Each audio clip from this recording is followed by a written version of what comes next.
How to change the engine air filter on your second gen Honda Fit. Pop the hood,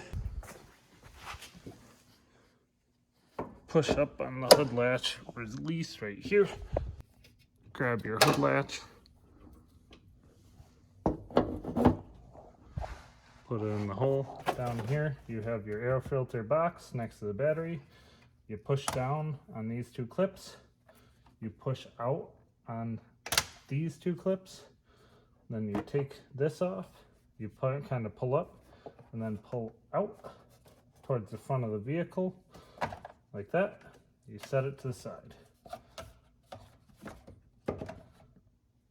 you grab it.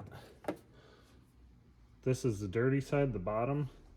If this area is full of dirt, you might want to vacuum it out.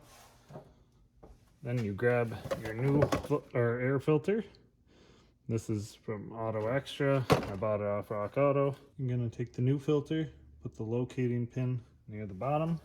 You're gonna slide the filter into place. You're gonna take the top of the air box. You're gonna slide it into the boot. You should feel it kind of settle into place. Gonna grab the top locks. You're gonna flick them closed. Grab the bottom locks, lift up, and remove anything from under the hood. Gonna remove your hood prop and close the hood. Double check that it's latched, and that's how you replace your engine air filter.